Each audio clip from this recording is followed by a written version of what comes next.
If everybody could just grab their seats. I know there's a couple stragglers still outside, but I think we're going to get started. So it is my honor and my pleasure to welcome you to Target 2020 My Education, Our Future Summit. My name is Maya Anista Smith, and I have the pleasure and privilege of serving as CEO for Mobilize.org. Welcome to the Deauville and to Miami, and thank you for being here. You'll have the next 36 hours to introduce yourselves to one another, but I wanted to ask you to just scoot your chairs out a little bit. We're going to do a little bit of the stand-up, sit-down, because you've been sitting for a little while now. So if the question that I ask or the statement that I say applies to you, if you guys can just stand up so we can get a sense of who's in the room. I'm in my first year at a community college in South Florida. Stand up if you are. First year, great. I am in my second year at a community college in South Florida. Great. I've spent more than 2 years at a community college in South Florida. I speak 2 languages. I speak 3 languages. Awesome. And I have a mentor. That's great. So you'll hear from me tonight, but throughout this weekend, we want to hear from you and make sure that our funders, experts, and partners hear from you as well. The theme of this weekend became clear to me recently while in Atlanta, listening to the incomparable civil rights leader and public servant, John Lewis, whose words of wisdom resonated for me, as I hope they will for you now. He urged our generation, particularly those of us whose voices are most rarely heard, that we must not accept being the taillight of change, but instead we must be the headlight. At Mobilize, our role is to provide the resources that you need, that we all need, to shine brightly while you lead the path for change. Mobilize.org was founded across the country in 2002 on the campus of UC Berkeley by a group of 10 students advocating for change and fighting tuition increases. Over the past 10 years, we've grown into a national movement of tens of thousands of millennials in each state, and each of us in the room here today are millennials. Our mission today is to empower and invest in the millennial generation to create and implement solutions to social problems. Leading Mobilize is an absolute honor. When I am a first-generation American, and when I was growing up, my mom used to tell me that if I was fortunate enough to find a job that I loved, I'd never work a day in my life. And I certainly feel that way 7 years later with Mobilize.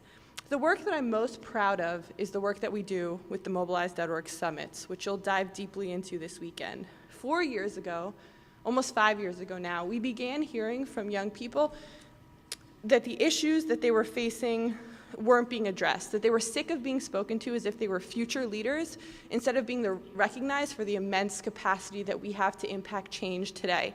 How many of you guys have been made to feel as though you're a token or the only young person in the room, or as if your voice hasn't been valued?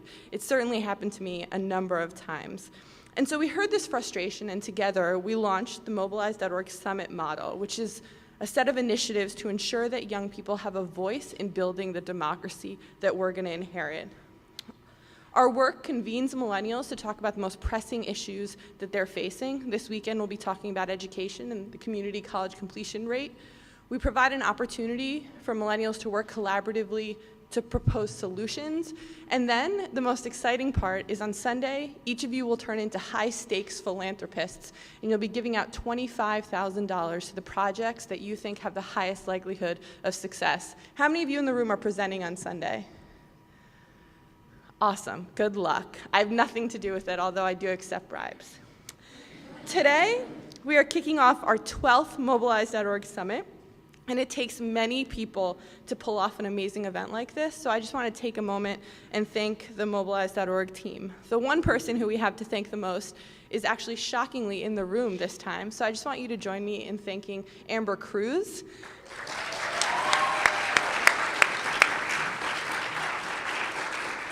I've had the privilege of working with Amber for a number of years now, and she's always the person people want to meet the most. At our last summit, I was sitting at the registration table, and someone came up to me, and they said, "Do you know Amber?" And I was like, I know Amber. And then they said to me, do you think she'll be here this weekend? And I said, I do. I think she'll be here this weekend. And this gentleman said, do you think you can say hi to her for me? So Amber, you're in a room of your fan club, and thank you for your hard work. I'd also like to thank Ann Tillema, our Director of Development, Nick Alsop, our Executive and Special Programs Associate, and we also are fortunate enough to have 3 members of our grassroots team here from around the country. So in the back, actually standing in order, we have Jade, Crystal, Rolanda, and Megan. I don't know where Megan is. Everybody's working too hard. And I also am fortunate enough to have 2 of my bosses here today, Grant Garrison and Crystal Carson, who are members of the Mobilize.org Board of Directors. So if you have any questions or problems or concerns or need something, tell them. If you want to tell me how great things are going, then come find me. So one other thing I've learned in my 7 years of Mobilize is that it's very rare to have funders that are also partners, people who do more than write a check and are extremely invested in your success.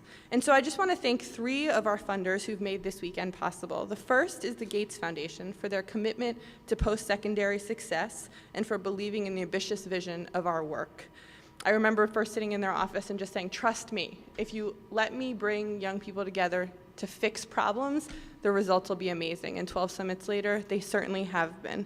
The Lumina Foundation for their commitment to convening student voices, and this weekend's host, the Knight Foundation, for the past and current support, and in particular, Damian Thorman and Matt Hagman, who will be with you this weekend, and the amazing community team that we have the pleasure of working with. As you in the room know better than I, the stakes for success and failure of this work are higher than ever. The American Association of State Colleges and Universities estimates that there are almost 1,200 community colleges in the United States that enroll over 6.5 million students. With the increasingly prohibitive costs of a 4-year education, 46% of students are currently enrolled in community colleges. And in order to ensure that we can afford our education, 27% of community college students are employed full-time, while over 47% receive some kind of financial aid. These diverse statistics paint a hopeful picture for the next generation of leaders in our nonprofit and business and government sectors. However, access to an education has become as much of a barrier as a student's ability to successfully complete. A Brookings Institution poll showed that less than 46% of students complete a 2-year degree within 6 years. Despite that statistic, community colleges across the country, particularly the ones here in Miami, are becoming diverse laboratories for innovation and civic participation for a diverse cross-section of our generation. As exemplified by the work showcased here this weekend and by our participants and our partners, it is essential that we work with communities to proactively identify the individual and collective causes of these low completion rates and support student-led programming that gets at the heart of them and increases the rates of completion. This weekend will provide an opportunity for you, the students of South Florida, to discuss the challenges you and your peers face. You'll work collaboratively to propose solutions, and you'll award funds. You'll fund failure, and you'll fund success.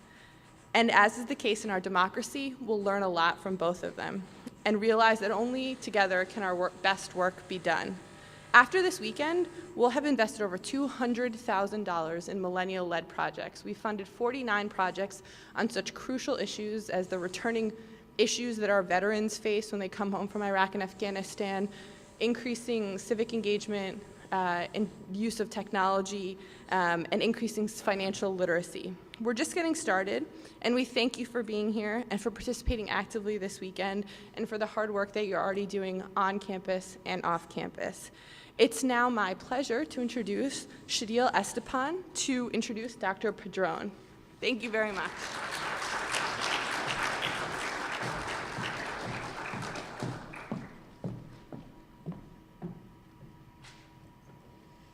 An American by choice, Eduardo Padron arrived in the United States as a refugee at age 15. Since 1995, he has served as president of Miami-Dade College, a national model of student achievement and the largest institution of higher education in America, with more than 174,000 students. An economist by training, Dr. Padron earned his PhD from the University of Florida. He has been nominated and awarded numerous accolades. Dr. Padron is widely recognized as one of the top educational leaders in the world and is often invited to participate in educational policy forums in the United States and abroad. President Padron's transformational accomplishments at Miami-Dade College have been acknowledged by the national media, including the New York Times, NBC Nightly News, Time Magazine, The Wall Street Journal, CNN, and the Chronicle of Higher Education. He has received some of the most prestigious awards in and out of academia, as well as several honorary doctorates. Please join me in welcoming the president of Miami-Dade College, Dr. Eduardo Padron.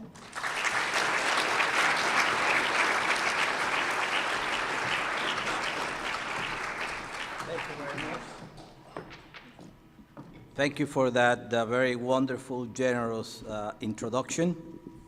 Good afternoon. Do you have lunch? Tell me, do you have lunch? So I'll ask again. Good afternoon. Good afternoon. Okay, well, that's good, but not good enough. So let me see if it's true that the schools that I heard are represented here today really are. So I'm going to start a little bit to the north. Is Palm Beach State College here? Are you here? Okay. Are you here? I'm going to have to call my friend, the president. You know the president of your college? Okay, I'm going to call him, Dr. Dennis Gallum, and tell him that the energy in the room was incredible. Okay. What about Broward College? Are you here? Okay, okay. What about Miami-Dade College? Okay. Well, it seems that we're all together here today. I just want to welcome you, and I do that on behalf of my colleagues, Dr. Gallon at Palm Beach State College and Dr. Armstrong at Broward College. I couldn't think of something more important than what you are doing here today. And it's always tempting to preach to the choir. And you are the choir, you are the converts. The reason that you are here is because you understand. You understand what it takes to guarantee a better future for yourself, but beyond that, a better future for your community and your nation. And your sense of commitment and dedication is something that I am always so proud of. Every time I go to a significant meeting where people make a difference, many of you, I recognize your faces, you are there. And making a difference is what we all aspire to. You know, I feel very sad for people that go through life, and at the end you ask them, did you make a difference? What did you do to really improve society, to improve your community? And they have a difficulty, expressing anything that they were able to do. I think when we do something for others, and for our community, the greatest beneficiary is ourselves. The sense of accomplishment and the sense of having done something important has no comparison.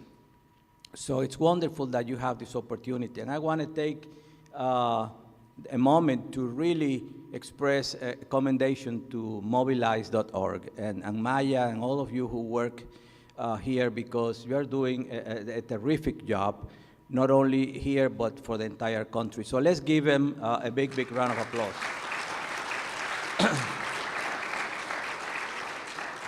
You know, I have to tell you that I'm very jealous because now you are known as the millennials. And I think that term is so cool. You know, I belong to a generation called the baby boomers. You know what the baby boomers are? The people who were born after the Second, World War, right? But I think millennials has a special connotation. And it really, you have a tremendous opportunity because you are living at a time of significant change. And that gives you the tremendous opportunity to be part of that. And that, I cannot think of anything more exciting that you could do. You know, in order for you to be a good leader, you have to be well prepared, you have to be well educated. And you understand that, and I know how hard you work in spite of many of the challenges that I know many of you face. But you know the facts, you know the reality. You know that in today's 21st century knowledge economy, more and more of the jobs that are created in this nation require post-secondary education, requires a college education. As a matter of fact, today, over 2/3 of all the jobs that are created in this great nation of ours require a post-secondary degree. And that's why you go to college. You remember, it wasn't too long ago when people in this country would go and work in a factory or an office, do repetitive tasks, work with their hands and not necessarily with their minds, get a good salary, and be able to buy a home and put their children through school, and be on a job for 30 years and retire with a good pension. Well, those jobs are gone, more and more. And today, most Americans, and you will experience that, change jobs 8 and 10 times during your productive life.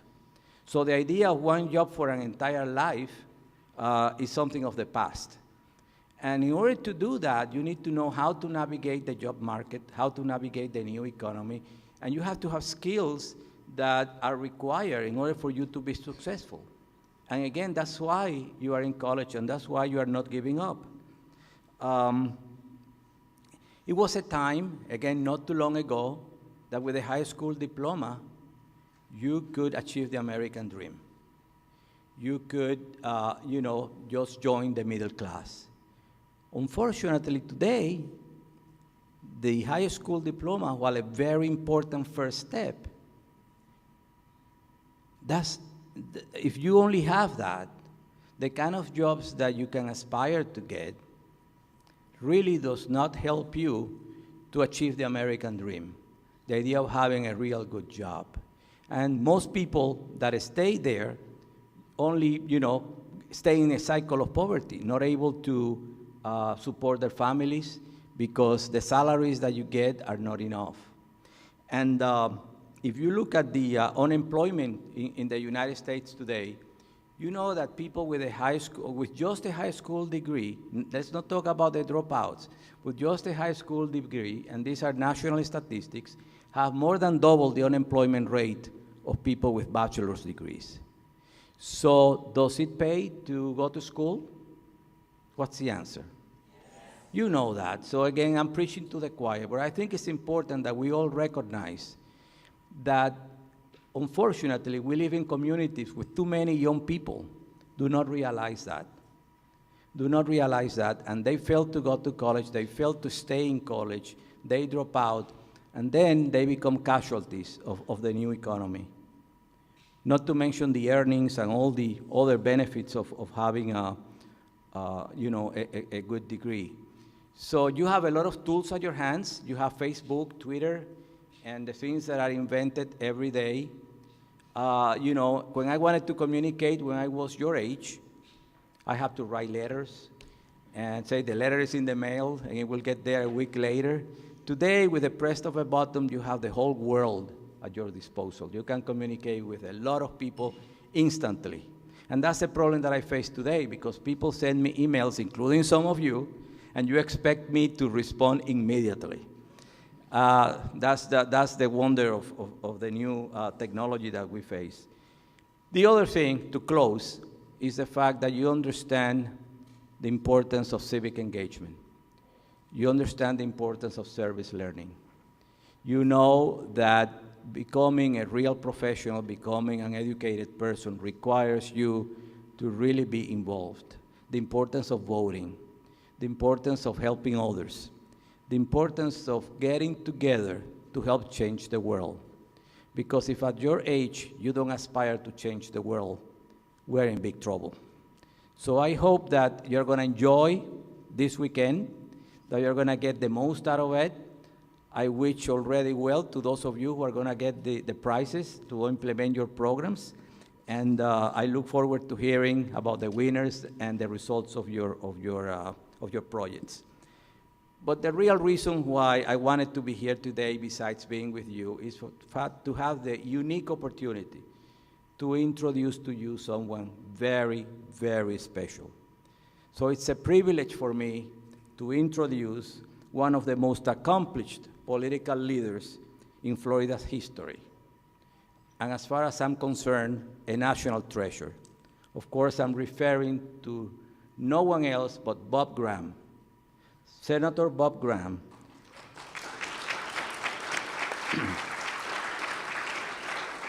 I know you all know who he is because he's a Florida institution, but let me give you a few details about his life and what he has accomplished.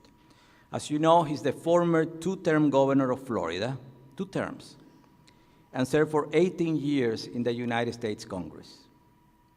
This, combined with 12 years in the Florida legislature, that's for a total of 38 years of public service. Let me repeat it, 38 years of public service. That's larger than the time that you have been in this planet, right? In many cases, twice as many years. As governor and senator, he was a centrist, committed to bringing his colleagues together behind programs that serve the broadest public interest. Senator Graham, as many of you know, is recognized for his leadership in areas ranging from healthcare and environmental preservation to 10 years of service on the Select Committee on Intelligence in the U.S. Senate. In the fall of 2004, Senator Graham authored Intelligence Matters. Many of you may have read the book, based on experiences during the Joint Inquiry Committee on Intelligence and his analysis of the run-up to the Iraq War. After retiring from public service, Senator Graham served for a year as a senior fellow at the Kennedy School of Government, where his primary focus was on civic education and intelligence, issues that continue to be of great importance to him. Senator Graham remains active in politics, serving on the Commission on the Prevention of Weapons of Mass Destruction, Proliferation, and Terrorism. That started in 2008. And currently on the Financial Crisis Inquiry Commission. Most recently, Senator Graham was appointed to co-chair of President Barack Obama's BP Deepwater Horizon Oil Spill and Offshore Drilling Commission.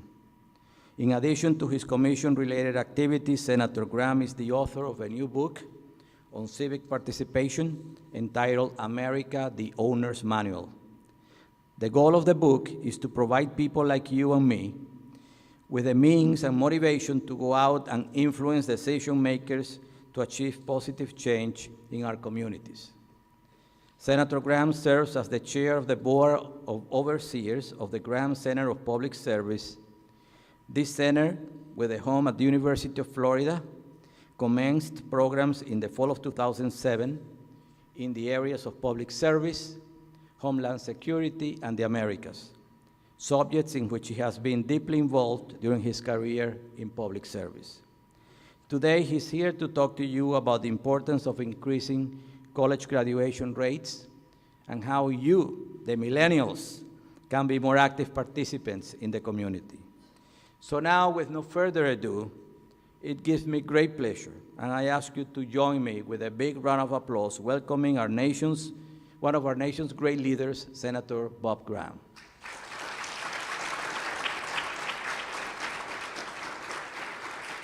Senator Graham is going to be moderating a terrific panel here, and he's going to be introducing his colleagues who are going to be part of the discussion. Thank you.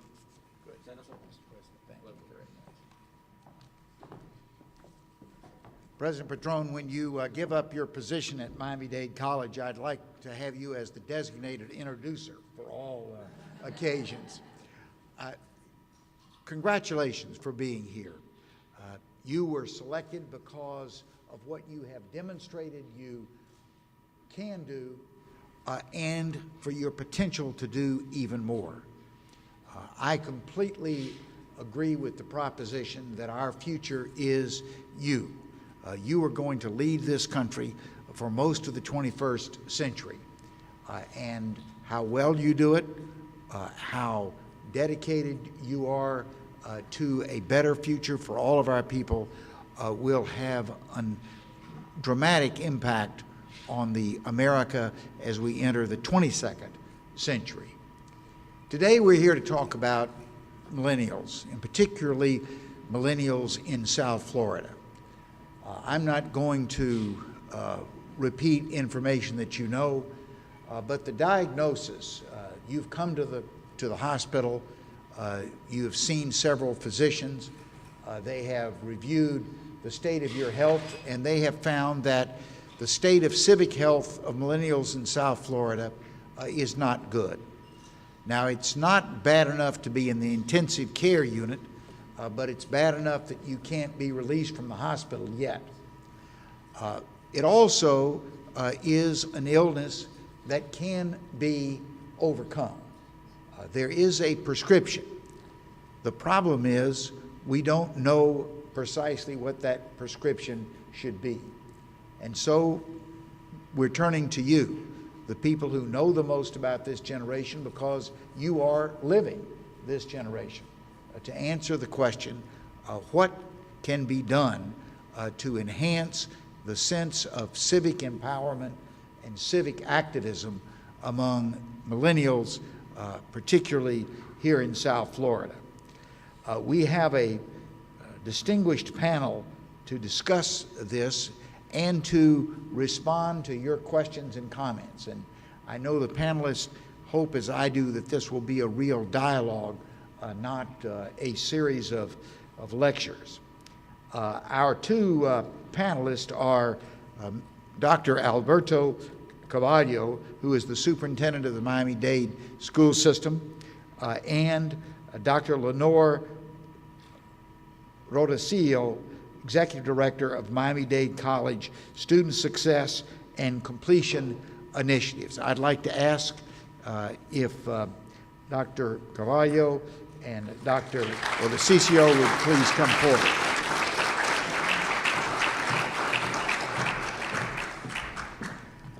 I would ask if you would each introduce yourselves and then make an opening comment, and then we'll start the dialogue.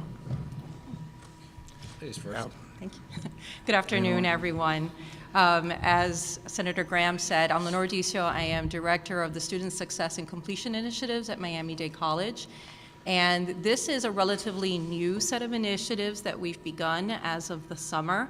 And what we're trying to do is take our rich tradition of student success at Miami-Dade College, but instead of having pockets of success and pilot programs across the institution where we show success with a small number of students, we're trying to see how we can better tie together and integrate everything that we do as a college and bring it together to really transform and re-engineer what we do at Miami-Dade College and turn it into a different institution from the one you know today that's totally focused on getting you through the college and onto the stage at graduation day in the shortest amount of time possible. And so that's a little bit of what we're doing, and that's all tied together to a lot of what you're going to be talking about this weekend in terms of civic engagement, and I'll tell you a little bit more about that as we move through the panel. Good afternoon, and thank you very much for agreeing to moderate this very important panel discussion, and to my good friend and colleague, Dr. Padron, what an illustrious leader we have here in Miami-Dade. My name is Alberto Carvalho. I am the superintendent of Miami-Dade County Public Schools, which happens to be the 4th largest school system in America. If you take into account all pre-K through adult students that we educate close to 450,000 students. We are by far the largest employer in South Florida and the 2nd largest employer in the entire state of Florida. Why do I tell you that? It's not really to impress you with the size of the organization. It's because we fill a very important a responsibility in our community.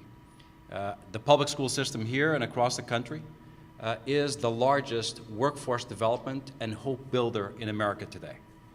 And when done right, we are a seamless partner to what the Miami-Dade College and other institutions are able to do. Dr. Padron said it, and he said it right. A high school diploma is no longer sufficient to guarantee success in today's knowledge-based economy. An economy that is internationally competitive, where your need to succeed based on the skill set and will set that you will demonstrate will not be done only locally or even in the state or even in our nation. Will be measured against international standards and an international competition that will come at you not only from the traditional economies of Europe, but from booming economies in South America, in Asia, in Africa, and Eastern Europe. So this is all about empowering you with a skill set, with the ability to navigate a new economy by engaging you civically, engaging you personally, so that you get to live a better quality of life to the generation that is occupying and voting in this nation today.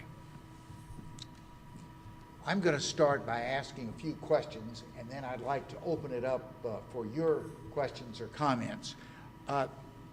We've read the data that has been developed largely with the support of the Knight Foundation as to the state of millennials in America and in this community. What do you draw from the information that we have learned about the current level of participation of millennials? So I'll begin. I think we need to be concerned. And I think that all of you, as part of that generation and as clearly the leaders of that generation, should really make this a call to arms for yourselves to really come to the plate and bring some solutions to help engage your counterparts. If you look at the data that's in the report, what strikes me as the greatest cause for worry is the lack of engagement in community activities, in helping out in the neighborhoods, in reaching out to other individuals within the community. We're a little bit ahead of the game in terms of getting folks out to register to vote, but there's still room for improvement there. But that lack of concern for those around you, that I think is where we need to have the greatest amount of work. And you all, as leaders in your own age group, are the ones who can really carry the banner forward and lead others in helping to create a generation that's not going to be known for its lack of activity, but that you still have time to transform yourselves into the most active generation to date. Well, it's actually an interesting set of data that you learned from the report. The most shocking, I think you alluded to this, is the fact that Miami-Dade, South Florida, actually leads the nation in being the least civically engaged community in America. According to the research, the data, only about 25% of the people, when asked, do you concern yourself with people outside of your realm of influence, like your relatives or your friends? And only 25% of the people said, yes, I concern myself not only with my family and friends, but also with the greater good of those who I don't know, the residents in my community. That's a shocking number. That means 75%, and I know the folks in this room are not representative of that statistic. That would mean that probably from this set of tables on down, you don't care about those folks there. That's a shocking statistic. And I think that's revealing of a couple of things. Number one, America has concentrated a great deal of effort over past decades on teaching academic adequacies, in my opinion, at the expense of personal and civic adequacies. And we've relied on the true and tried historic family, the nuclear family, to in fact teach that. The concept of ethics and civic engagement and respect and responsibility, right? And restraint. However, that nuclear family in America has broken down. The number of children entering school that arrive at school with both products of intact families has declined dramatically. So our assumption that children are coming into school with that skill set and that they would somehow naturally embrace a way of living that concerns itself not only with my own personal benefit or existence, but also of my fellow colleagues, has taken an impact. So I think we need to do something about that. That is why in our public school system, we are turning things around. We're creating parent academies to teach that personal adequacy and that civic engagement as early as possible. Second, I do think that there are some state and federal policies that are not helping. In fact, if I were, and I think I'm still reasonably young, But if I were, once again, an immigrant to America, as I was when I was 17 years old, I came to this country by myself at the age of 17, out of a large family of 6, first in my family to graduate high school, and first in my family to graduate college. So when I came here, I can tell you this was a somewhat more accepting country with a lot less demagoguery and a lot less scapegoating of immigrant individuals. And why do I say that in Miami-Dade? It's because we are a community of immigrants, first, second generation, newly arrived individuals, who, and many of you may face this dilemma, once you finish high school, you are facing a roadblock. If you don't necessarily have all the documentation that will enable you to go on to college. So if I were to be, once again, an immigrant in this country, I would be facing a dilemma of disengagement, because I would feel that society around me does not value me for who I am and the potential I may bring to a country that built itself on the basis of immigrant investment. So I think we need to change the hypocrisy of our country. We need to relax legislation to empower youth today, particularly in communities that have a high concentration of immigrants like Miami-Dade. It is time to approve the DREAM Act. It is time to not speak of young people as somehow the people who will inhabit the earth tomorrow. You're already here today. You need to be counted. You need to step up, speak up, and be engaged and forced to be engaged by people like me, Senator Graham, and Dr. Padron.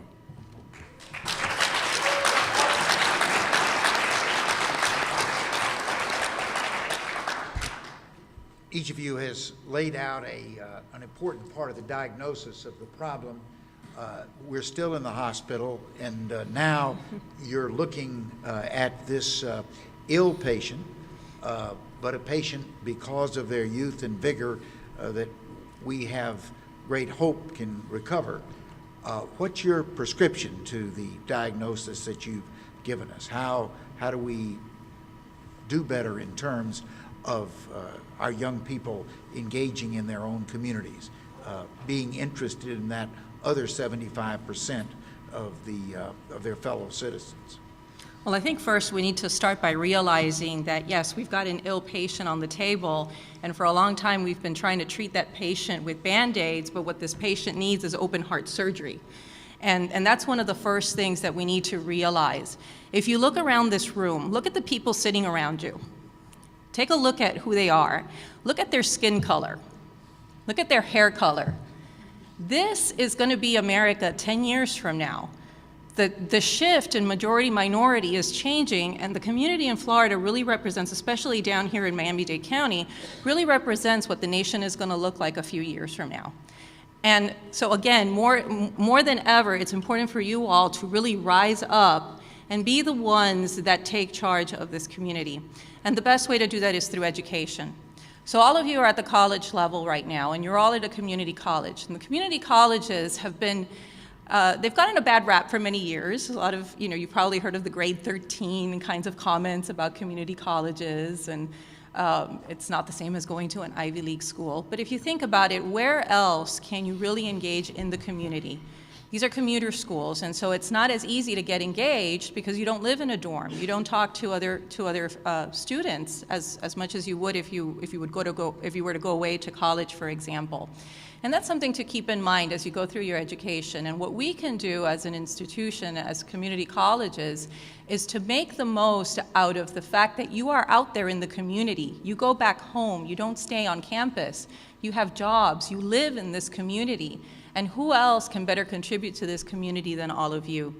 At Miami-Dade College, one of the great beacons of hope that we have at our institution is what for several years now has been called our Center for Community Involvement. Josh Young is with us today, who leads that effort. And we're changing our name from Center for Community Involvement to the Institute for Civic Engagement and Democracy. And the reason for that is because it's not just about going out and doing a couple of volunteer service hours so that you can check off a box on a faculty member's syllabus or to complete a project that you need in order to attain a grade in the class. But it's really about how does this education make you a true citizen of this country, a true contributor to the society and the community in which you live. I think one of the sad parts about moving toward baccalaureate degrees, bachelor's degrees here in the state of Florida is that we dropped the community from the name of many of the community colleges, but it's still at the heart of what we do. And you have to focus as you go through your education that it's not just about learning skills and getting grades and getting a certificate at the end of it. It's how do you apply those skills? And if your goal isn't to apply those skills to better the world around you, then what's the point? Because the point is not just to make money and to earn a good wage and to have all of the nice things that we'd like to have. It's nice to have good things, but it's really about how do you make the world a better place for those that live around you. And we've become a very self-centered society that looks to the me, myself, and I, and how do I move forward. But it's time to look at how can we apply all of that learning that we're getting in the classroom out into the community. Dr. Padron said at the beginning of his opening remarks, the more you give, the more you receive in return. And so how do you turn that education? That's what we're working on at Miami-Dade College, is how do we turn that education not only into something that helps you, but helps your community by making you a more engaged member of that community. I think everything she said is absolutely correct. I mean, there's very little that I could add, with the exception of maybe some very concrete steps. So if what we're hearing is that we are experiencing today, and I hear this in the media a lot, you know, the media treats you, the youth of today, in a rather negative way. And I'm the father of somebody probably is about your age. How many of you are about 18, 19, 20 years old? Yeah, so I have one of you as my child, and I have the scars on my back to prove it. And she's a wonderful human being. But I'll tell you the fundamental difference between her and me is that her being a millennial, she was born into a different reality. And just like I was born into a different generation than my parents, and I always thought that they were wrong, and they thought that I was an absolute monstrosity of a human being because I did not recognize the important things that they saw in life, right? We do the same thing. So here are a couple of truisms and then specific steps. Number one, I do not think that young people today are broken. I do not know of broken people, broken young people in my community. I do know of broken systems that we force young people into, and I can recognize those. For example, and I'm going to shock you, how many of you graduated from Miami-Dade County Public Schools? Raise your hand. I think it's kind of insane that 200 years of experimentation in public education, we still put you through 180 days of school. Everybody starts at the same time, everybody ends at the same time, everybody attends school every day for 7 hours and 20 minutes a day, punctuated by annoying as heck bells every 60 minutes. And classrooms are either too cold or too hot, with textbooks that do not connect with you, with low technology, right? And the most uncomfortable seats in America. How many of you agree with what I just said, basically? That's what I call a broken system that needs to be changed. And it's broken not because it didn't do well at some point, but it failed to evolve alongside you. You have evolved, and the systems around you have not. So here's what I propose are quick fixes and solutions for the level of disengagement between young people and the society that you are navigating today. Number one, we need to fix public education. And by fixing public education, it is fixing the architecture of public education, but it is also fixing the funding for public education, particularly in Florida. And look, a lot of you will be voting this election cycle. Let me shock you.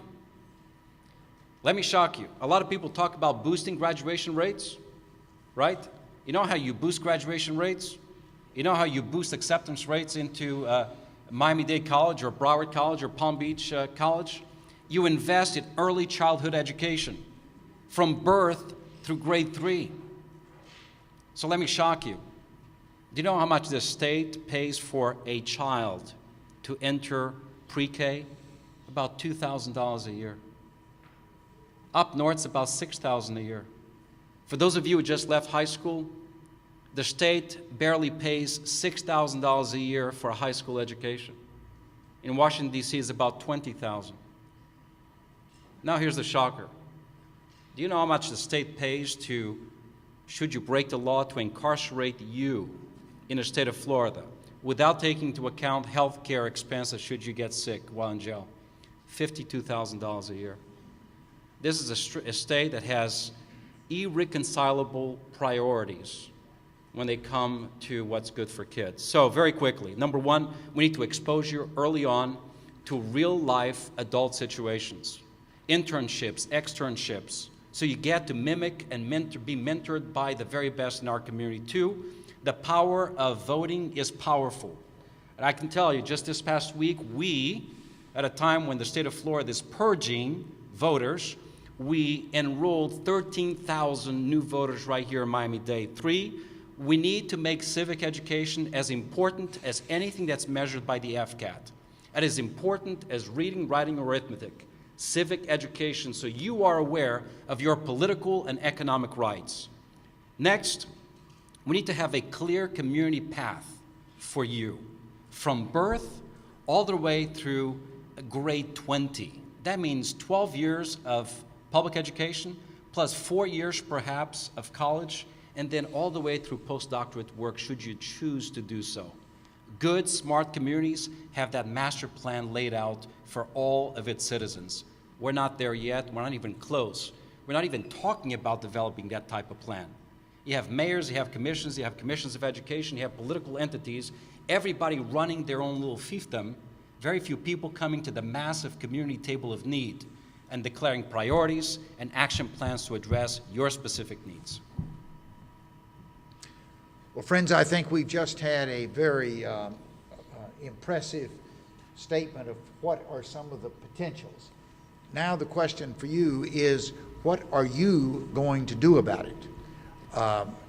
This is your chance to tell us how you would go about implementing the strategies that have been suggested, or strategies that you believe should be followed.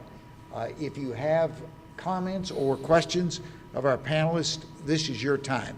I'm going to ask if you would give your name and the college that you attend. Yes, sir. Where'd you go to I college first? went to Barry University and then Louisiana State. I'm a very alum, and then I went to Duke. Duke was my second choice. I turned them down. Just speak really loud. We can hear you. Okay. My name is David Frederick. I am from Miami-Dade Wolfson campus. And thank you for those information, and I really appreciate it. Thank you for coming. My concern is most likely in the drop out for the student, and it might go directly more to you. Sorry, I forgot your name. Like three things that I identify, and I think I have some solution about it, is most of the time the student drop out because, or they didn't even enter college because they know there's no way to enter college, and they say, okay, if I have to go to high school and all of those things, and I'm not going to college, most likely for those undocumented students, why go to college? And then they drop out. Another thing is the one that find a way in is there's no money for them to pay for those things, and they have to pay international fee, and then the books are expensive, everything's expensive. And the other thing also is the back and forth, usually in financial aid. You go this and go there, Back and go up, forth go down, financial aid. and it's that's gonna come as a frustration, and therefore, like it's okay, you know, they will better do something better at home, or go take a McDonald's job for like that will help them better for that moment. And I believe, just like Miami-Dade, have a welcome policy like for any student, immigrant, undocumented or documented student. I believe we might need more school like Miami-Dade.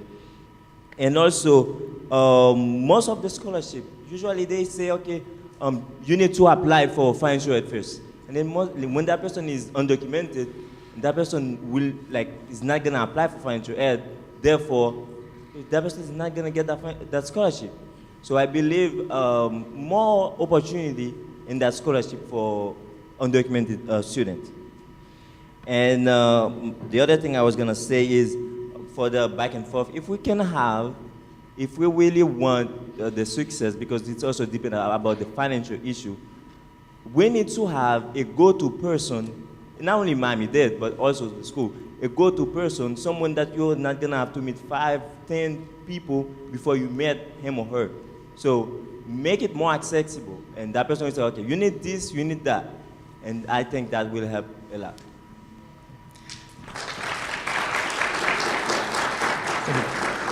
She will tackle the first 72 questions that you just asked, and I'll tackle the last 3. I think I can summarize his comment, Superintendent, by saying that I think what he's saying is that we fixed the bell problem. Right. But the annoying seats and all of the other frustrations are still there. And one of the reasons that the Student Success and Completion initiatives at Miami-Dade College were started was to fix just those problems, and especially the back and forth that you're talking about. A lot of times students graduate from high school and they don't see the need for college. They don't see why I need to spend some more time studying. What am I going to get out of it? They just don't know the information, and we don't do a great job of communicating it to them. So that's the first hurdle that we're tackling. We've partnered with the school system. We've got a grant from the Lumina Foundation. So the same folks that you see up on this banner have been helping us to think through some of the solutions. And one of the grants that we have with the Lumina Foundation is allowing us to partner not only with the Miami-Dade County Public School System, but with a lot of non-for-profit organizations in the community, so that we can get the word out to the students as early as possible about the importance of college, how to get there, how to navigate the application process, how to navigate the financial aid process, so that we can start getting rid of some of that back and forth while they're still in high school and even middle school at some point when we get that far along. So that's one of the things that we're starting at. But then we're also looking at what we're doing as an institution, because the other frustration is when a student comes after having spent all of this time in high school studying, and they've passed all of their courses, and then they get to Miami-Dade and we test them and they need to take developmental education. And so now, before I can start taking the courses that matter to me and the major that I've chosen, I have to go through this lengthy sequence of math and reading and writing, and you don't see the light at the end of the tunnel. And we're working on 2 fronts there. We're working with the school system to help them in developing the college-ready curriculum for the 12th grade. We're also helping them to align what they're doing with what we do. But then we're also looking at what we're doing, because if those same teaching methods didn't work in high school, why would they work at the college level? And so we're looking at how to do that and make it meaningful. And then the last concern that you expressed of the financial aid and the documentation issue, that goes back to the comments that were made before about the DREAM Act and getting your voice out there and heard. And for those of you who are in this room who are voters and who are looking at those sitting next to you and your classmates, and you see the plight that they're in, helping to pass legislation through your votes that will help your fellow students will help make a lot of gains in our community. I think the questions were really more directed at the college level. I mean, I agree wholeheartedly with what was said. It's all about streamlining the process and fixing legislative obstacles that stand in the way of the success for all students. I think I've been very clear. I've taken positions in this community regarding one single child or dozens, if not thousands, of students across the country whose dreams come to an abrupt end and they're left in no man's land because of the fact that they lack documents. And I think it's shameful. I mean, I came here when I was 17, but there are students that I know came here at 2 years of age, 1 year of age, 4. They have no recollection whatsoever of life outside of this country. For all practical purposes, they are as American as anybody else, other than the fact that we're not born here and they're not naturalized, and there is no clear pathway for them to become residents or citizens. So we, in a public school system, we educate them as a matter of right, pre-K through 12, but then what? But then what? Do we expect that, that you now will not be able to continue to perfect your skill to be successfully employed and be a contributing factor to our state and our national economy? Why should you be marginalized? So here's my simple recommendation. Elections are coming. Force every single person, at least from this community, to declare to you up front where they stand on fundamentally important issues to you. Do not be bamboozled by campaign slogans. Ask them the direct questions about these important issues, because I hear a lot of double talk. I hear individuals who represent immigrant communities say one thing in Miami, and then in Tallahassee or Washington, D.C., translate that into something completely different.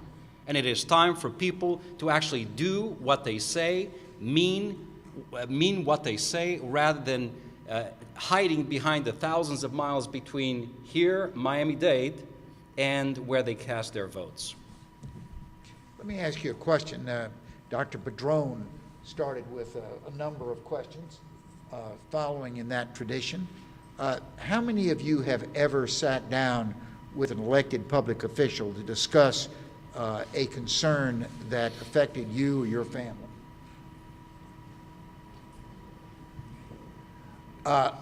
Those of you who have, do you have any advice for the others, the other 80% who've never had that experience?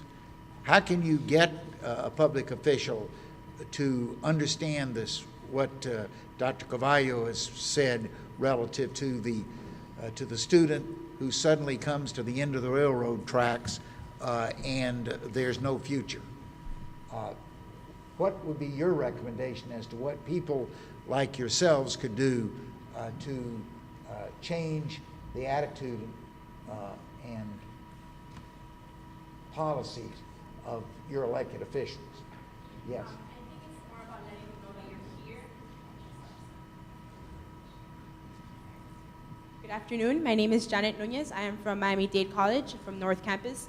And I think it's more about being there and letting them know that you're there, and you won't leave until they listen to you, what you have to say, what you propose, and what you think you should change. For example, 2 years ago when we did the Rally for Tally in Tallahassee, a lot of the senators and representatives had their doors closed for us, but we let them know that we're here, and they're like, we're in meetings, we have different things to do. We're like, okay, well, we'll wait until you listen to us. We are your constituents, and you owe that much to us to listen to us and our concerns. And I think we stayed for an hour in front of their office until they listened to us. And it's more about letting them know that you're here and you're ready to change things, other than just sitting back and letting them control our future. Any other comments on what you have learned, those of you who have contacted an elected official? Yes, sir. Would you give I'm afraid you violated the rules, your name and the college that you attend? Is it Janet Nunez from Miami-Dade College? Miami-Dade, okay. Yes. Hello everybody, my name is Evan Ramos. I represent Miami-Dade College Inter-American Campus. And yes, I had an opportunity to sit down with a representative of that issue.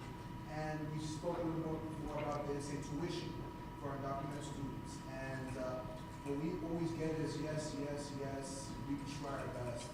But what I see is for us to persuade our elected officials, we need the voice of our community out there and our youth.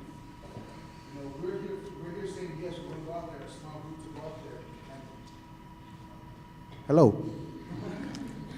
We're as a student leader working with undocumented students, we send youth to speak to our elected officials.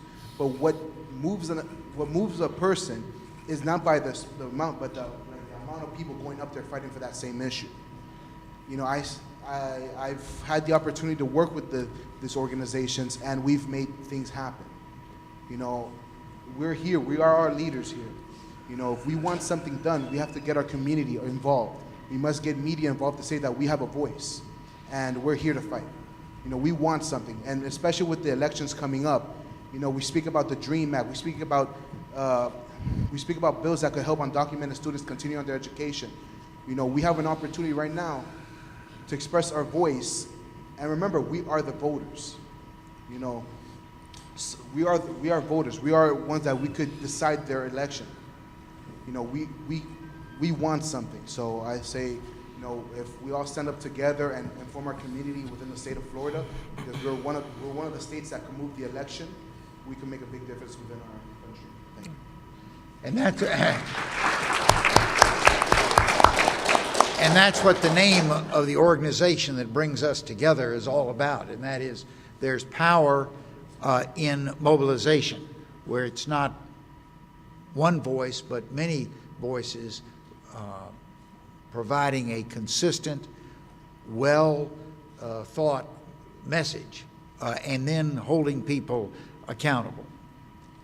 One of the reasons that's given frequently for the lack of civic engagement is that people feel as if it doesn't make any difference. Why should I vote? There are going to be 8 or 9 million people vote in Florida in November for president. What difference does it make if I am the 8 millionth and one vote that's cast? How prevalent do you think that attitude that my voice, my efforts, my vote doesn't make a difference, and therefore I default to the position of doing nothing? Well, let me just make a comment about that, because I think it's a very important question. It is, you know, an elephant is a very powerful and large animal, right? You know, it is harder to stop an elephant in its tracks by trying to scare it. So you put a lion in front of an elephant, he's not going to get out of the way, trust me. The lion will get out of the way. You know, a large crevasse or a body of water, they can hop over it, they can swim, terrific swimmers elephants are. But you know what stops an elephant on its track? It's a tiny little pebble on its foot. And here's what I mean by that. In a sea of apathy, about 50 years ago, it took a Rosa Parks defiance to motivate and shame a nation. It took a man to say, one single man, a preacher, a teacher, a leader, to say the arc of history bends towards justice, but somebody has to bend it. One single person needs to start saying and doing something. And the power of leadership is infectious. But don't expect a people to rise up all at the same time. It takes one per table to stand up and speak up and make the story so compelling that the table as a whole stands up and speaks up. And if a table as a whole stands up and speaks up, a room as a whole follows suit. And soon enough, you have a movement. It all starts with a little pebble in somebody's foot. You need discomfort. You need something that is a pressure point that gets a global awareness going. So that's what I'm urging you to do. The leaders are here. The leaders are here. And you know, when I speak folks like you, I'm reminded of this terrific philosopher. His name was Napoleon Dynamite. And when Napoleon Dynamite was asked, you know, so what will you do today, Napoleon? You know what he said? I will do whatever I want to do. It is absolutely within your power to do whatever you want to do.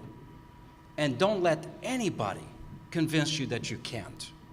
Just like Rosa Parks did not allow people to convince her to stay away from what she believed was a moral imperative she needed to exercise. And as a result, people listened. So I want you individually to be courageous in your thought. Speak up.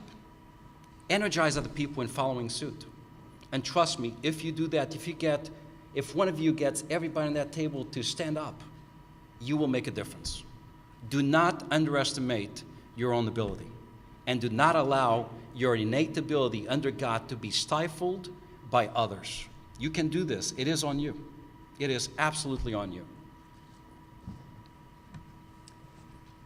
One of the other things that is frequently said is that my disengagement from politics and community activities is compensated by the fact that I'm very engaged in community service. It's been my feeling that community service is not an end to itself, although it has a very desirable set of consequences. But that community service should be thought of as the front door to effective citizenship. Superintendent said that 75% of the people said they didn't really know or care about persons outside their immediate family and friends. I think that's in large part because they've never been exposed to those people outside their family and friends. And that's one thing that community service does. How do we make community service the energizing bunny for civic activism? You spent a semester going down to the homeless shelter every Wednesday night feeding homeless people. How do you take that experience and now use it to say, I don't want to just feed the homeless, I want to do something about the problems that created the homeless? Yes.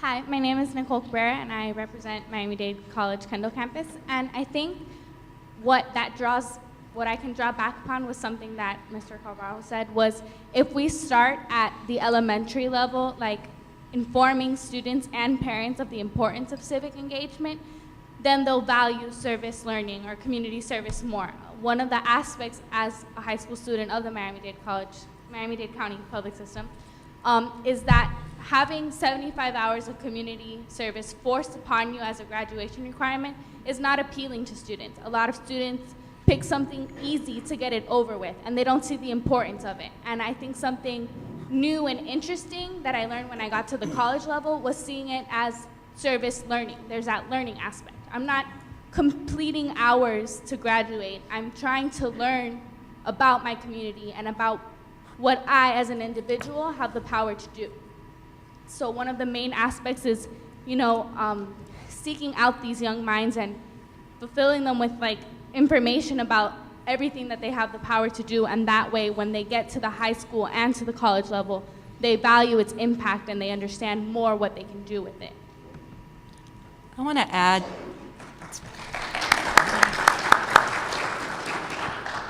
add to that because I think the value of service learning, and one of the key features of the way that we do it at Miami-Dade College, is that it allows for reflection. And most of the service learning is tied to some level of reflection when you get back to the classroom or as part of your assignment.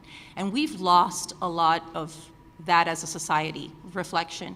We're in a society that's constantly stimulated by something. It's the TV, it's the BlackBerry, it's the iPhone, it's the iPad, it's the iPod. You see people walking around and they've got the headphones hanging down here so at any moment they can just plug them back in.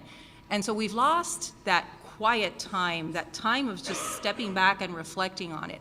And I think that's the power of service learning, because what it does is it does two things. It puts you into the community, and if you truly make the opportunity count, you would use that opportunity to listen to what the people in the community are telling you, because it's not just about serving the food to that homeless person in the shelter, it's about listening to how they got there. What were the circumstances behind that person's story that led them to be destitute, out in the streets, without a meal? How did they get there? And when you leave that scenario and you go back to your classroom, when you go back to your home, it's reflecting on what were the choices that I made, that my parents made, that keep me from being in that situation? What are the choices that as a society we make that help keep others from falling into those same situations? And that's how we can start to make change. Because if you listen and you understand what the problem is, that's when you can find solutions for it. And that's what's missing.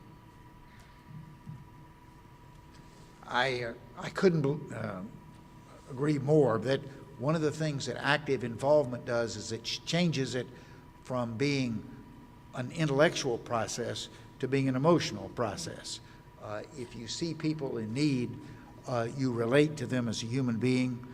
It motivates you to want to understand their circumstances and then apply your civic activism to try to change the circumstances. Actually, this community has made considerable progress on dealing with the homeless. It's one of the most advanced communities in the nation, and largely because the orientation of homeless is not just to provide a place to sleep for one night, but rather provide the panoply of support from health to mental health to employment, which will allow them to remove themselves from the status of homeless. And it was because a few wise people in this community took the time to understand that fundamental belief that we've made progress. Yes, sir, the gentleman in the back. He's back.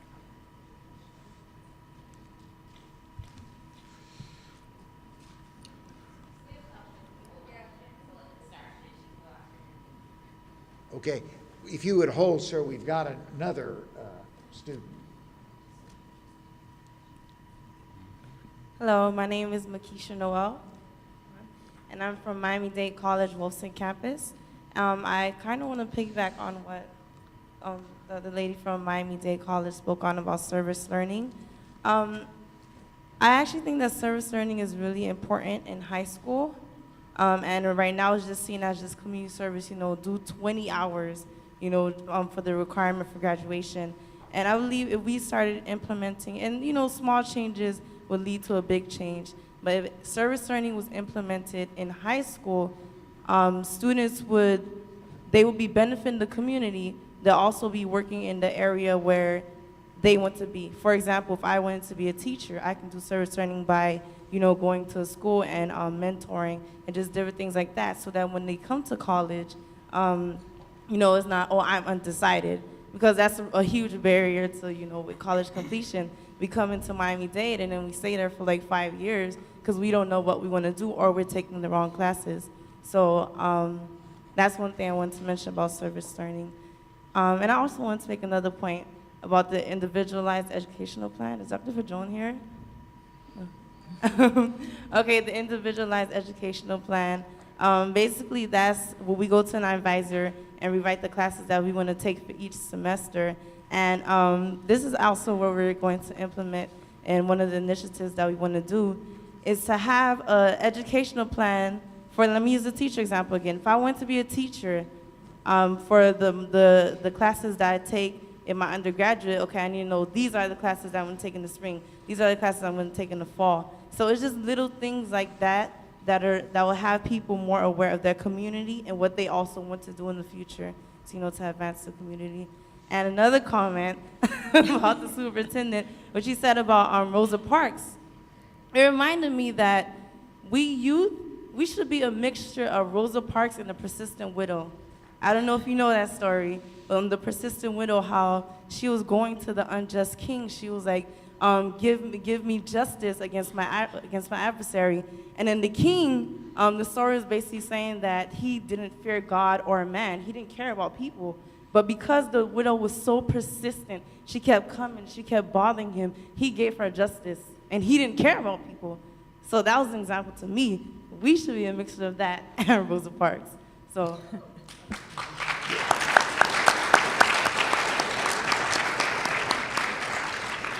Friends, we are. Senator? Yes. Let me just make a quick comment, because I mean, he's in an unusual position. I mean, he is really an iconic figure, not only in the state, but in the country. And one of the things we're talking about here is civic engagement. And one of the most important things about civic engagement that would address this huge percentage in our community of folks who are disengaged, right? Disengaged from what? Disengaged from caring about others other than us. And the way you combat that is by having people actually look at others through a different lens, or perhaps actually literally and figuratively having people walk in somebody else's shoes. That is the best way to actually know and understand and be compassionate about your journey. I think that's what the community has done regarding homelessness, but it's what Senator Graham, and I'm going to take the opportunity to actually ask you a question, because I think they would be very interested in how an elected official, a public figure, who did not have to do this, made it his personal journey to actually understand and walk in somebody else's shoes, to understand the journey, the plight, the need, the challenge, and the opportunity. Can you explain to these young folks your work days?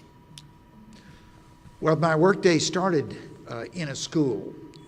It was a high school in Jacksonville, in which we were holding a hearing of the State Senate Education Committee, and had a point in the program where students came to present whatever their concerns were.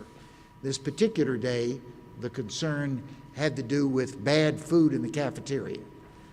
Any of you ever experienced bad food in your Not in school? Miami-Dade County Public Schools. Not in Miami. I was not surprised that there was bad food in the cafeteria. I was surprised that they had come to the state legislature to talk about it. They should have gone to their superintendent, of course, as we do with all problems. I gave a talk a few weeks later to a group of civics teachers here in Dade County about the fact that a group of students who have a problem and they think that the state legislature is the place to solve the problem of bad food, that there's been something amiss in their civic education. So the teacher said, I am sick to death of you politicians telling us how to do better when you don't know what you're talking about, and the only way to learn is to go in the classroom and actually teach. Well, I accepted her challenge, thinking that she had a couple of hours on Tuesday afternoon in mind. When she got back to me, she had a somewhat more aggressive proposal. She said, I want you to come to Miami Carol City. Anybody here graduate from Carol City? From Miami Carol City, the day after Labor Day, report to room 207, and you'll be teaching high school civics for the next 18 weeks.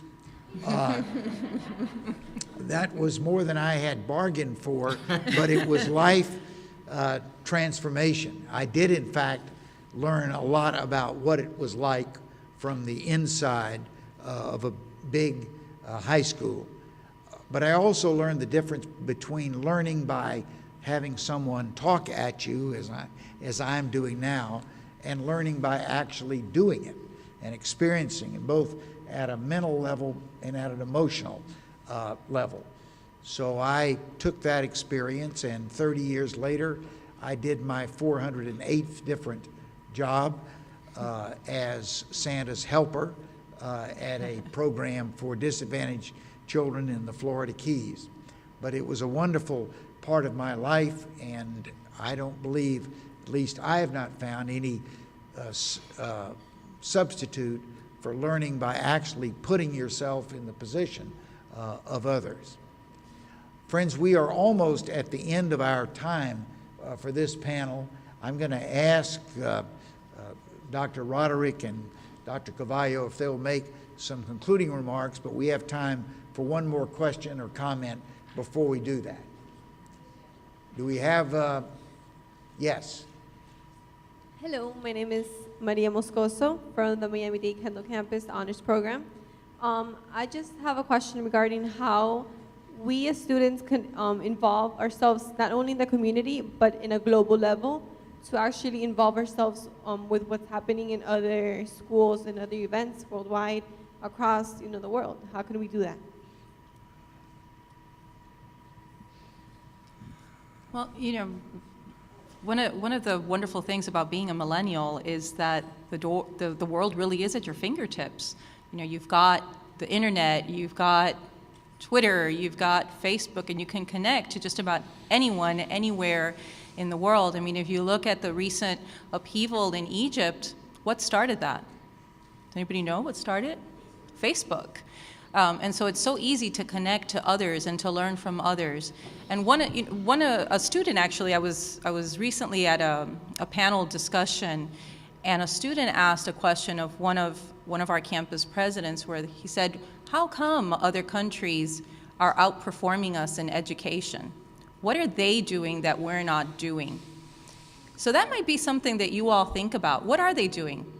Can you look it up? Can you talk to other students? Use Facebook. Find a college student in England. Find a college student in any one of the European nations, in Japan. And find out what is so different about how you experience college from how I experience college, and why are you completing and my counterparts and I are not. Well, I think she's absolutely right. The power of social media today is indeed powerful. It connects you. It expands time and space virtually. And it really empowers you a great deal personally and as a community. But there is no substitute for what I believe is representative democracy. So for our nation for you to have a personal impact on social conditions abroad, for example. I'll just use one example, Darfur. All of you are pretty familiar with the atrocities that have taken place in Darfur in Sudan, what's taking place in Syria today, but particularly Darfur, because I think it's really very tough to accept genocide in our generation. I mean, how can it happen? And the reason why things like that happen is because somebody embraces or develops an apathetic stance towards something of grave importance. And the people who actually pulled the trigger of political action at an international level, and again, Senator Graham can lecture to you on this because he has been in that environment for many, many years, are influenced by who elects them. So if a nation doesn't really care, does not demonstrate its position on critical issues, particularly those abroad, then we elect people that embrace a policy that may in fact be detached from some of those issues. So I would say it's not an either or, it's a both-and proposition. It's both very, very active here and now, digital connection that expands dramatically using social media, but it's also you exercising your power of vote and pushing candidates for positions at all levels, particularly as far as international communities and issues are concerned, asking those individuals and voting with your conscience on the basis of what you believe these people would stand for or stand against, considering the political pressures, economic pressures that surround us today. Lenore, Berto, we are almost at the end. I wonder if you would like to make any final comments to this important audience. I think the closing comment and the closing thought that I want to leave all of you with is to be concerned. And I think that's really what civic engagement gets summed up in, is being concerned. Being concerned for the welfare of those around you, of the society in which we live. And I think that nothing is of greater concern right now than education, because that really is at the heart of many of the social problems. Right now, we are in this conundrum of what do we fund, because there's not enough money to fund everything. And so the things that we end up funding, as the superintendent said earlier, are things like the jail system, health care, social welfare programs. But the more educated you are, the less you draw on those social services. And if we can educate more individuals, then we'll draw less and less from all of these other services that we provide at the state, and we can focus our efforts on creating a more educated society. And so we need to focus. We need to really put our priorities in order and realize that if we're going to move forward as a nation, as a society, as a community, as a neighborhood, if you want to bring it down to the level of where you live and where you find yourselves, it starts with education. It is the one factor that can break the cycle of poverty. An educated person can succeed, can find a job, can sustain himself or herself. And so that needs to be one of the biggest concerns at the forefront of any political agenda. It needs to be what you're concerned with when you go out to vote. What is this representative? What is this mayor? What is this governor? What is this president going to do about the state of education? Are they going to make it a priority? How are they going to make it a priority? And knowing that not everything can get funded, how exactly do we balance out where we put our priorities? Because if you look at the recent trend, if you look just at Miami-Dade College, we used to be a state-funded institution, and we've really shifted to more of a state-supported institution. Only 48% of our student enrollment is funded out of the state right now. And what we have, however, is an allowed increase in tuition. And so the burden keeps shifting over to those who have the hardest time supporting that shift, and it's you, the student. So think about that as you cast your votes come November, and think about where do we want to put our priorities? What are the things that we want to focus on, and what are the things that we know are going to move our community forward? And be concerned with that. Be concerned with what are the needs of the community. Be a good listener. Listen to what the problems are and try and find real solutions for them instead of just the Band-Aids that we keep putting on everything. So I'd like to make 2 points. Number one, it's a continuation of the point you just made. Education is the transformative process by which you elevate quality of life, dignify individuals of all ages. It is the one element that breaks, in fact, the cycle of poverty. It is the one element that education leads to awareness, to enlightenment, to acceptance, to understanding, to passion, to compassion. And I think we do need to become a more compassionate society. Compassionate societies concern themselves with the greater good, not just the individual betterment of self. The second point is, so investment in education at all levels, beginning with the most fragile, invisible communities right here in Miami-Dade. Those who labor the fields in Homestead and Florida City, the children of the migrant workers, those who grow up in the street corners of Liberty City or Overtown. You know, I have to tell you this story because creating a better society is about addressing TJ. TJ was a third grader who I met at Liberty City Elementary after we transformed that school from an F-rated school to an A-rated school. And you know, I remember going to this school to reward the teachers and the students alike. And how do you reward students? Well, I learned one thing that day. Number one, I took a cartoon character with me, courtesy of Discovery Channel. I think his name was Doki. Second, I took real money to give out in checks, performance checks to the kids and the teachers. And I made that announcement, the kids were happy. When I announced that they were going to get pizza for lunch, they went absolutely crazy. So the biggest motivator was pizza for them. So after we did all of this, I was walking up and down the cafeteria, shaking hands with little boys and girls. And you know, the cool kids, you know, eating pizza. The slices of pizza are bigger than their heads, so they got pepperoni on their head. They have tomato sauce from ear to ear. It's a really neat thing. And I'm shaking hands with them because I believe from the time they are really little, I ought to shake hands with them the same way I would shake hands with an adult. Ask them to look me in the eye and shake my hand and be confident, right? And I'm shaking hands, and finally I come upon this little boy. He's a third grader. And he looks at me in a very expectant way, and he shakes my hand, and he does not let go of my hand. Now, compassionate people don't yank their hands away. For some reason, this little boy holds on to my hand. And this little boy is a third grade student at Liberty City Elementary. How many of you know where Liberty City Elementary? It's in Liberty City, okay? It's not that far away from downtown Miami or Biscayne Bay, where those beautiful yachts go up and down the causeway. Not that far away from where Kim Kardashian hops along the beach in South Beach. Not that far away. In the shadows of the beautiful high-rises that line Biscayne Boulevard, right in the shadows of it. That's where TJ went to school. And as he's holding onto my hand, he tells me, with pepperoni in his hair, how happy he is. He says, "I'm so happy today." And I say, why are you happy, TJ? And he says, "Because I'm eating pizza." But he says, "I'm really happy because I'm going to go to the beach." And I said, "Well, that's great, TJ." And in my ignorance, I said, do you like the beach, TJ? Because TJ, much like you, he grew up in Miami. Every morning he woke up and smelled the balmy scent from that salty ocean that blows across the bay into Liberty City. He sees billboards right on the highway from his neighborhood that advertise the beaches of South Beach, with people with their feet propped up and cool drinks in hand. And when I asked TJ, "Why, TJ, do you like the beach?" Here's this third grader looked at me and said, "I don't know, I've never been."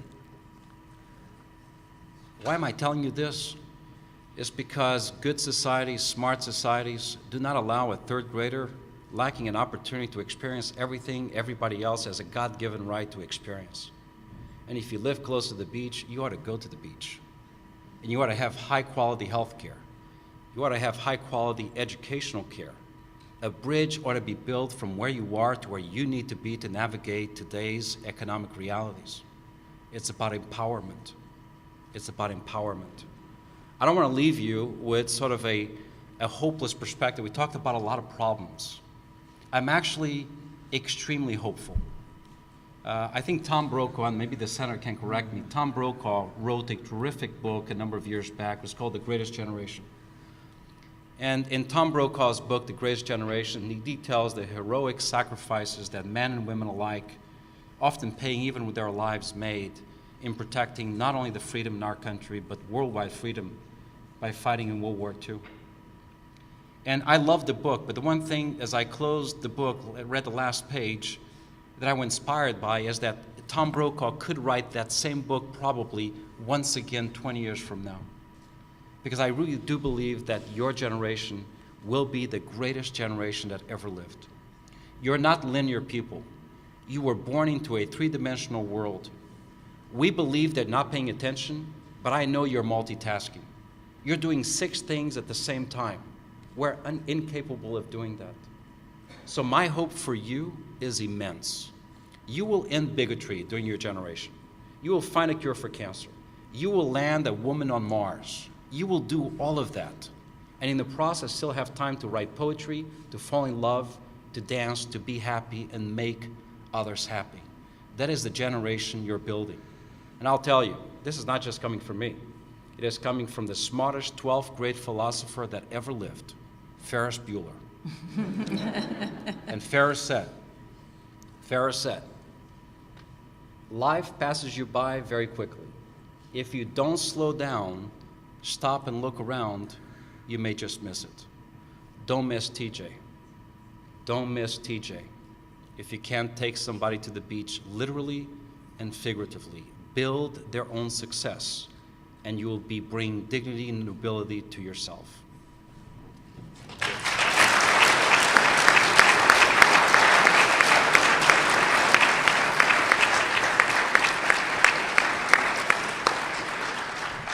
Well, friends, I think you will agree with me that our community is very fortunate to have leadership such as Dr. Padron and Lenore and Superintendent Carvalho. And it is that kind of inspirational leadership which is going to cause us to say we are strong enough to see our challenges. We are wise enough to have ways to overcome those challenges. That's what this conference is about. That is what your opportunity to contribute to a better community will be. I'm proud to have had this opportunity to be with you. I wish you well, and as a lifetime Floridian, I've never felt prouder about my state and the hands into which it has now been delivered. Thank you. Thank you. Thank you again. Real pleasure. Great. Thank you. Good. I'd like to give you some more. Good afternoon, everyone. My name is Valerie Jean. I'm a part of Strong Women, Strong Girls organization, and I attend the Miami-Dade Wilson campus. And I would like to thank the moderator and the 2 panelists that came and spoke their valuable information today. Can I have another round of applause for all 3 of them? Thank you.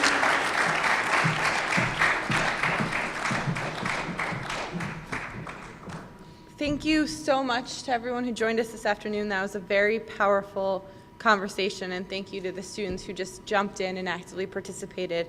I just wanted to share a couple closing notes. First, you've seen a lot of your colleagues get up here and introduce speakers, and that's because we like to throw you right in the fire. We want to get you up here, get you talking, get you introducing these people, and get you networking. So if you're interested in introducing one of our speakers, please see Jade. Is Jade in here? We'll find her for you, but if you're interested in introducing a speaker, just find Jade and we'll get you some information. Now we have a break until 5:45 when we have a reception with the Undersecretary of Education, Dr. Martha Cantor. I hope you guys understand what a big deal you are. Not what a big deal this conference is, not what a big deal your schools are, but what a big deal you are, because everybody that's come here so far has come to speak with you, to learn from you, and to hear from you, and I hope you take that charge really seriously.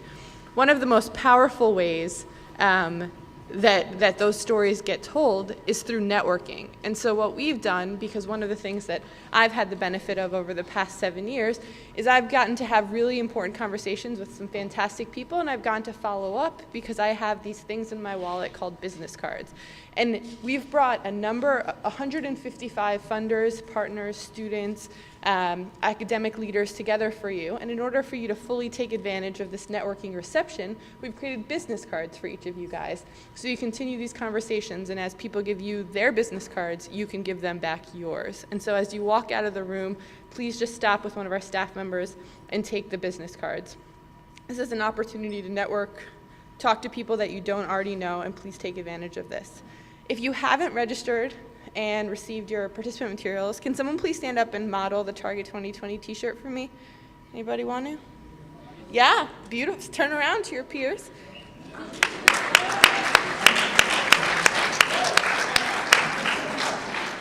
Included in your participant packets is this beautiful pin and Mobilize's own bracelet in the beautiful Mobilize trademarked color. So if you haven't registered and picked up your participant materials, the registration desk will be open from now until 5:30.